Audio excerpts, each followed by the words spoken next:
The Adventures of Sam Spade, Detective.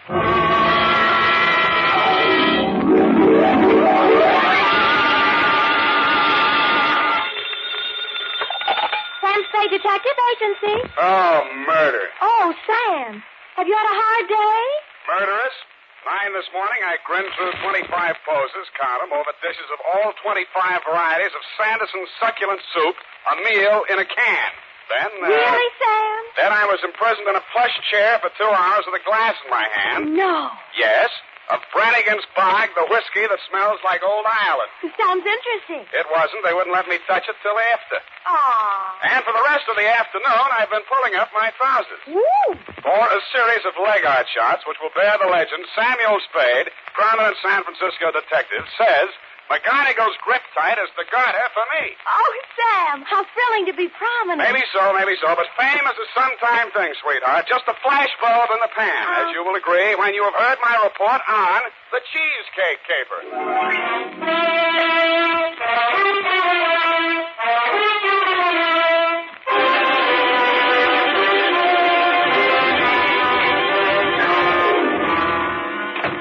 I ought to be infectious. I'm beautiful. The Adventures of Sam Spade.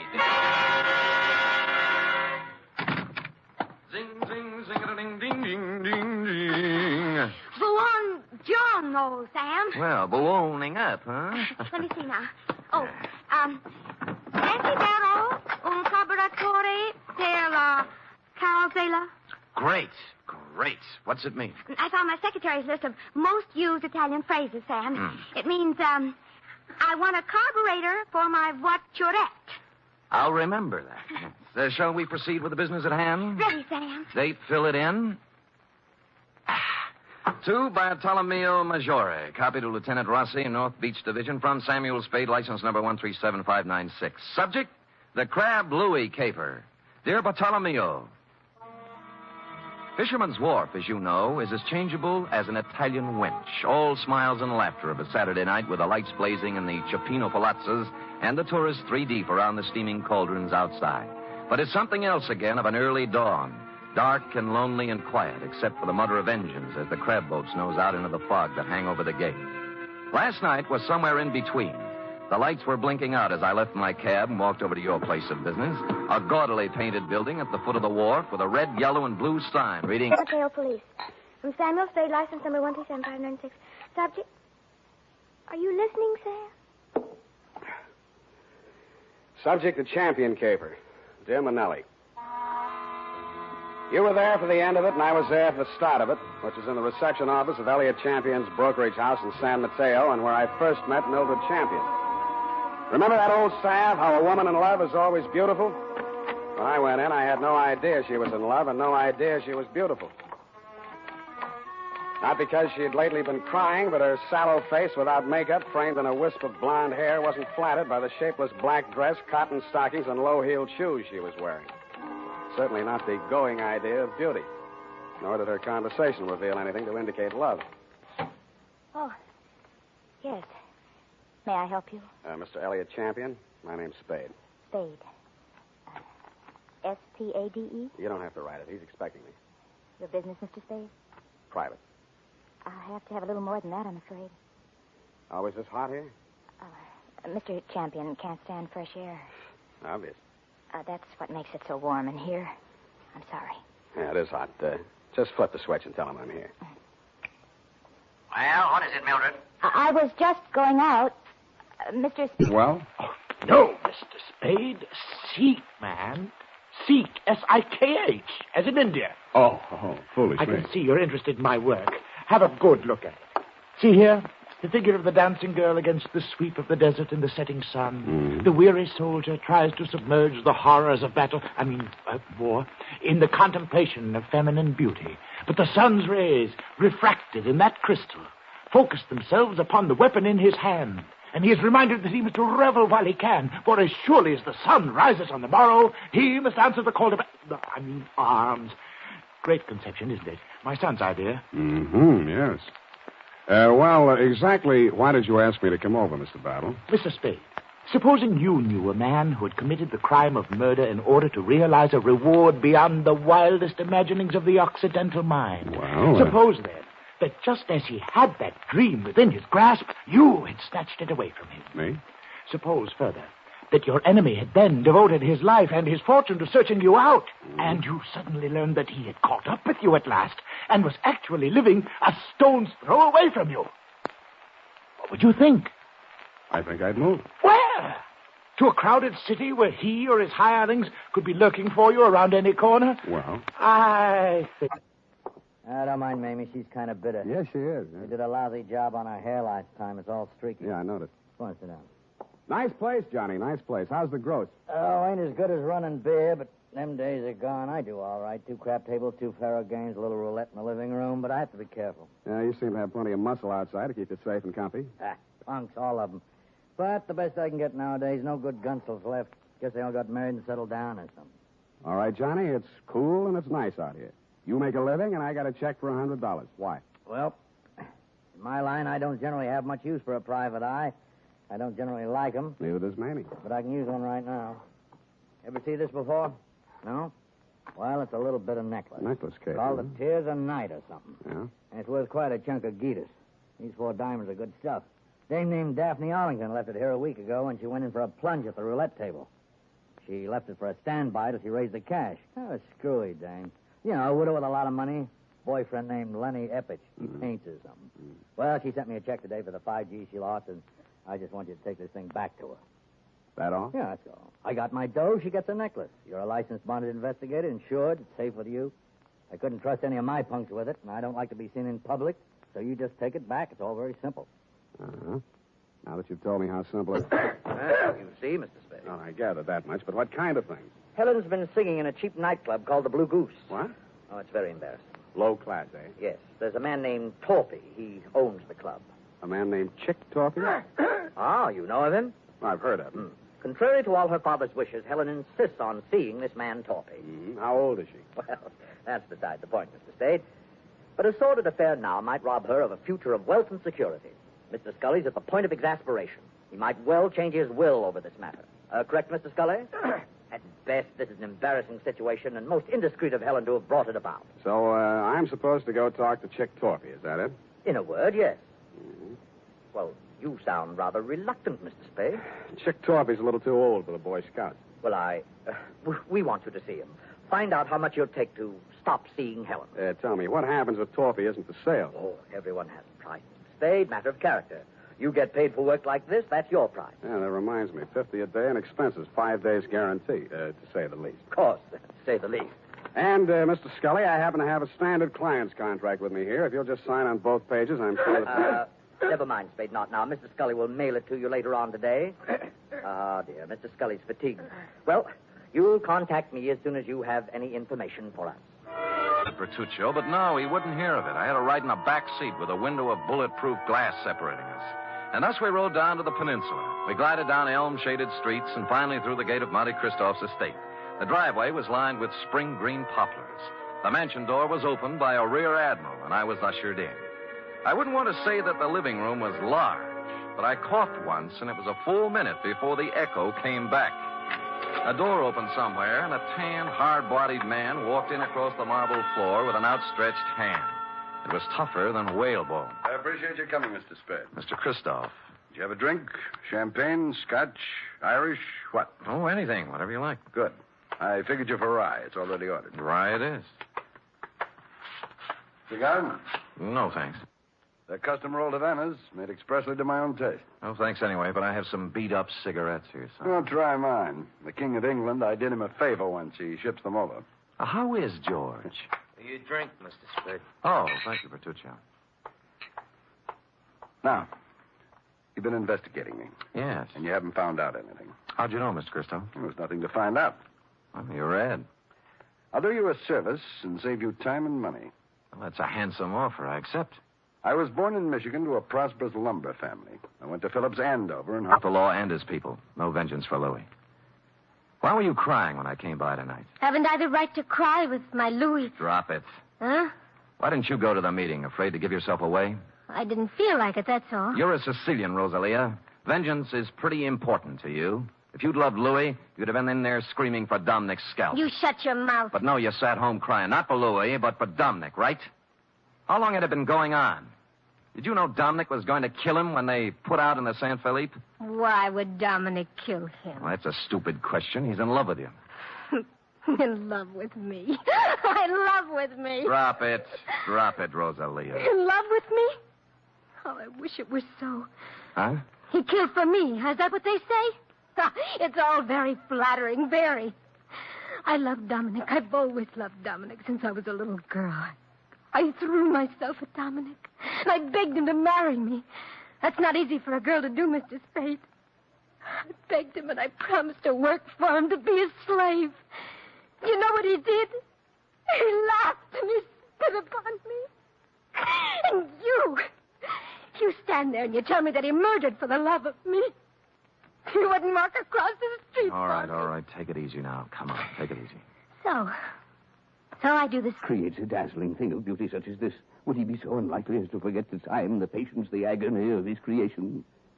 See how each stone is carefully mounted to capture every single pinpoint of light. Mm-hmm. An incomparable masterpiece. And incredible money. How much money? Well, on the wholesale market, about 10,000. Arlington? He paid 25, but he had it, as I say, incomparable. Yeah. Yeah, well, I saw another one just like it tonight. Ridiculous. The finest workman at best could only create a crude resemblance. This kind of work demands an artist, or an artist. But tell me, Latent in anguis herba? Huh? Oh, my second year Latin escapes me. Snake in the grass. Something wrong? Something wrong, yeah. You are concerned for the safety of this piece. I have a small safe in my room. You may have the key if you care. I'll take it with me. Thank you, Mr. Mortuus. My pleasure, Mr. Spade. Omnia mortuus bonum vocat est. All speak well of Mortuus, of Panza. Good evening. In the dismal lobby of the White Hotel, I asked the night clerk for some wrapping paper and 20 cents worth of stamps. It was a hunch, plus the fact that outside in the street I spotted two of Johnny McCall's unshaved gorillas. They were looking up at the front of the building. Mr. Mortuus must have switched off his light or something because... See, I ain't sure whether it's the third or the fourth. Third or fourth what? The booth from the back there. Oh. She's been sitting there all night writing letters. You better be careful, though. She got an awful temper. Thanks, light housekeeper. How about the beer? Sure. Hey, Larry, draw one.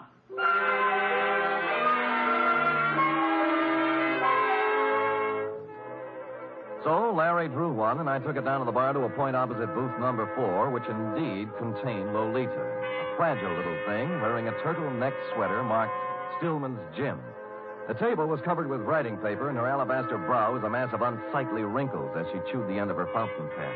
I'd no sooner settled down when the front door opened and what appeared to be the reincarnation of Gargantua the gorilla, only with clothes, steamed down the aisle and slid in next to Lolita, who was not alarmed at all. Lolita, I bear tidings. Listen to this. I am making progress. Grandfather dear, you cannot know how dire is the peril into which I have been thrust. Okay? Possibilities. Or maybe, Grandfather beloved. As I take up my pen in hand, I am overcome with fear. Things look very black indeed. I have fallen into the clutches of a... Be over in a half hour. We found her in the class of 1941. Her name was Helen McKelvey.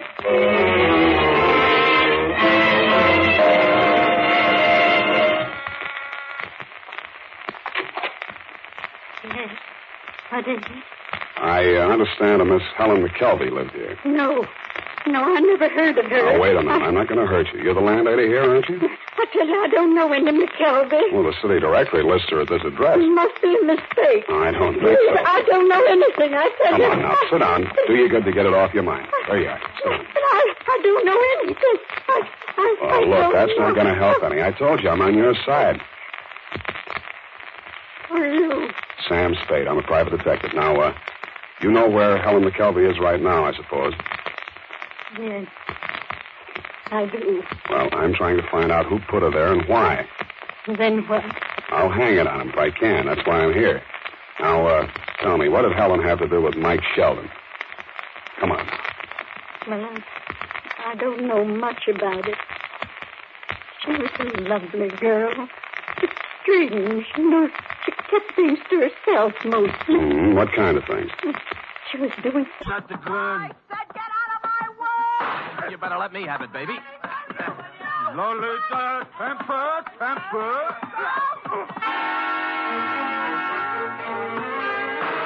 I got hold of the gun with one hand while Lolita chewed on my other one. Stuyvesant, meanwhile, catching my head under his arm like a nutcracker and kicking me in the stomach with his knee.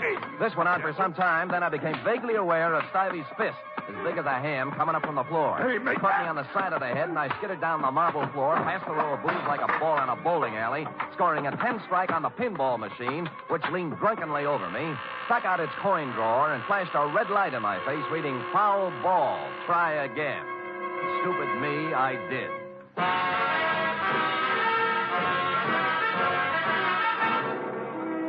You are listening to the weekly adventure of radio's most famous detective, Sam Spade.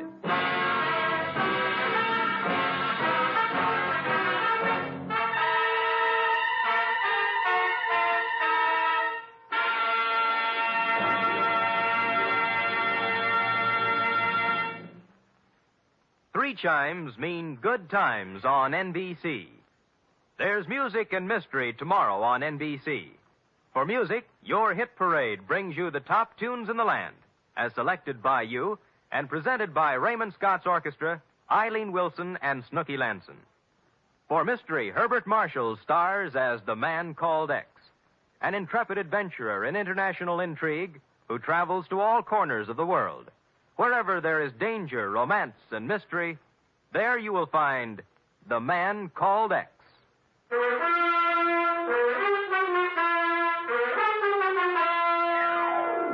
And now back to the Spanish Prisoner Caper, tonight's adventure with Sam Spade.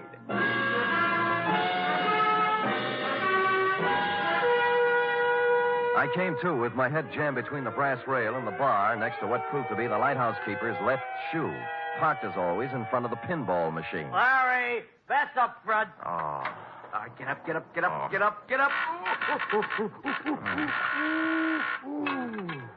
Where are they? Top hole is all filled with 3 balls to go. Congratulations. How about Lolita in the mug? Oh, Deb. All right, get up.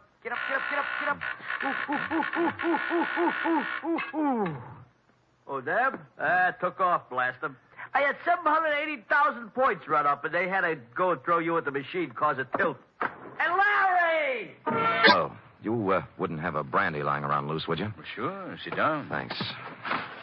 I think I saw Louis tonight. Louis? Impossible. Where? Behind Castellani's. Yeah. Bless you, Fosque. Oh, hit me again, will you? Yeah, but what about Louis? Called me up, said he'd meet me there. Just tried to knife me. Oh, but it's impossible. Is it? Why would he play dead? And why would he try to kill you? Maybe he's crazy. Well, how do you mean? You've heard of the dear old lady who had the trunk full of pancakes, haven't you? Hmm? Louis saves old Tallow. Captain Kidd's treasure chest at the Museo is full of it. Who told you this? Rosalia showed it to me. May I? Help yourself. Thanks. Might be a good idea to call another meeting and tell the people. Make it easier for Dominic. Funny. Of the whole meeting here, I alone doubted his guilt. Good thing they made you the judge, or he might be 6 feet under by now. Got a cigarette? In the box there, next to the phone. Thanks. Yeah, I went right along with him, too. Shows how wrong you can be when When what? when you go by emotions and not by evidence. This is, quite a cigarette box. Yes. It stops when you put it down. Hmm? Well. Actor who happened to look something like old man Scully. Enough like him to keep his mouth closed when I was there, but who might want to open it later. I don't know what you're talking about, Spade. Didn't think you would. But I don't like it. Yeah, boy. Timmy? Joe? Yeah. Throw this bum out. I'm sick of looking at him. Get out of here. And they did. It was 2 against 1, and I'd been up late the night before. I was doing very well, though, until somebody stooped to a form of subterfuge I have long since grown to hate. I was born on two swarthy shoulders out of the club and into the open air.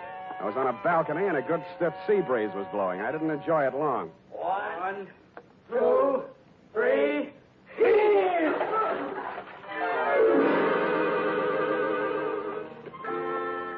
The water was cold but refreshing, and I managed to swim the 5 feet to shore. And that was my limit. I hung onto a slippery piling which supported the Blue Goose above me and partially hid the antechamber in front of me. It had been a wine cellar once and a loading dock, I suspected, during Prohibition. This time it was a hideout. Keep your hands up, Spade. Close the door. Six, please. Keep out of this, Helen. You're crazy, Torpy. You got this all wrong. Mr. Spade, right. There's probably a $5,000 reward out for me right now. They want me dead or alive, and you're here. Was released from prison and it was a natural, only it didn't work. Champion called me instead, and you tried to shake me down. Well, I only thought we could kind of work together. Make it a good thing. I told you once you should try another racket. But you didn't take my advice. Now you're going to have to.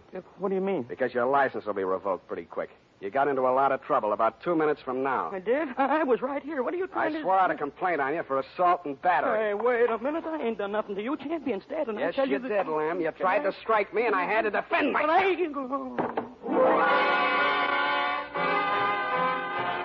And I did make out a complaint, Lieutenant. I phoned your office, and 2 of your men were on the way out to pick him up when I heard a footstep outside the door.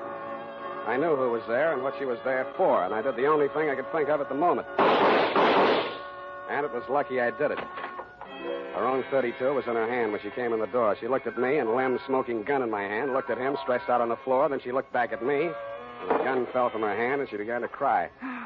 Hello, Mildred. I wanted to do it. I came here to do it. I know. Why? Why did you? To stop you. Why? My bullets went into the ceiling. He's just knocked out. No. No, he ought to be dead. Dead. No. Not anymore, Mildred. You tricked me. You knew I was coming here.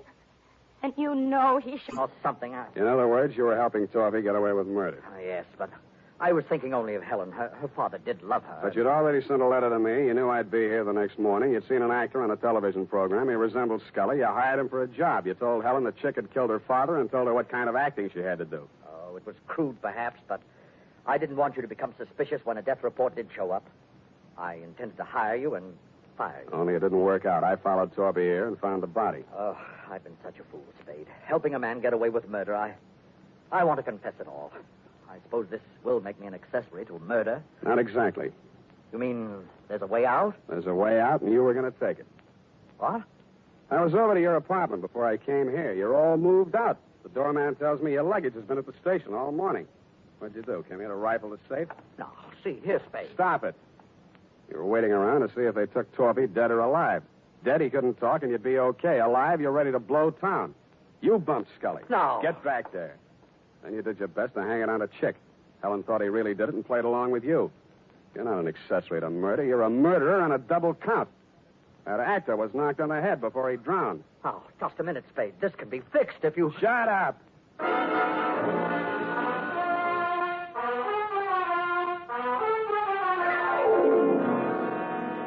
Period. End of report. Sam, I don't understand. What, Angel? I don't understand, Sam. What? Well, you say you turned Chick Torpy over to the police, yet Dr. Kensington was the murderer. A formality, F. He will be released and cleared in short order. Anything else? Well, yes. What about Danny Corvillo? An innocent bystander. But he had you beat up and knocked on the head. And he has already made amends with those tickets for the fights. No more questions, F. Type this up and I'll give you the happy ending.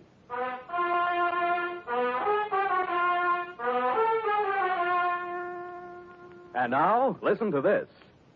School days will soon be here, mothers. To make sure Junior's hair is always neat and well-groomed, get after those cowlicks and stray strands with Wild Root Cream Oil, the famous hair tonic that grooms the hair neatly and naturally, relieves dryness, and removes loose, ugly dandruff. And remind Dad to ask his barber for a professional application of Wild Root Cream Oil Hair Tonic. Again and again, the choice of men and women and children, too.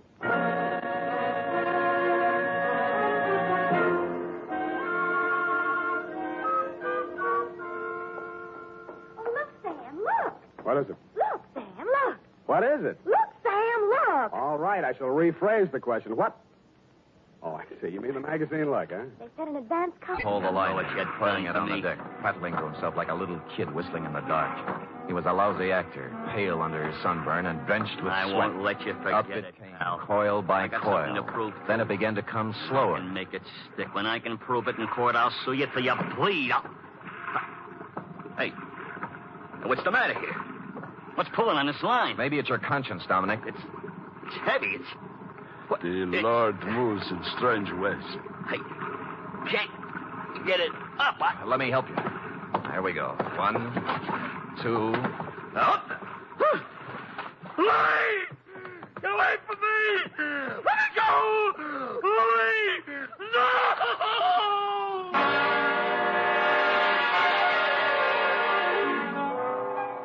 I hauled Louis up onto the deck, and a grisly sight he was, too, with a knife still sticking in his back.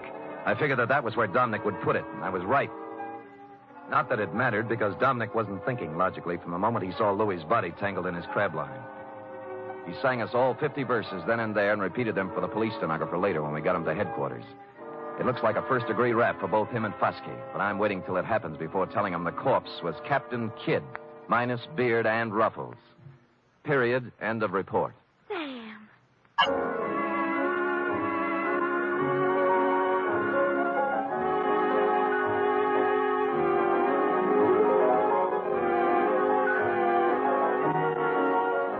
Tonight's adventure with Sam Spade was written for radio by E. Jack Newman. Musical direction by Lud Gluskin, with score composed by Pierre and Renee Garrigang. Join us again next Sunday when author Dashiell Hammett and producer William Spear join forces for another adventure with Sam Spade. Brought to you by Wild Root Cream Oil. Again and again, the choice of men and women and children, too. This is Dick Joy reminding you to... Get Wild Root Cream Oil, Charlie. It keeps her hair in trim. You see, it's non-alcoholic, Charlie. It's made with soothing lanolin. You better get Wild Root Cream Oil, Charlie. Start using it today. You'll find that you will have a tough time, Charlie. Keeping all the gals away. Hiya, Charlie. Get Wild Root right away.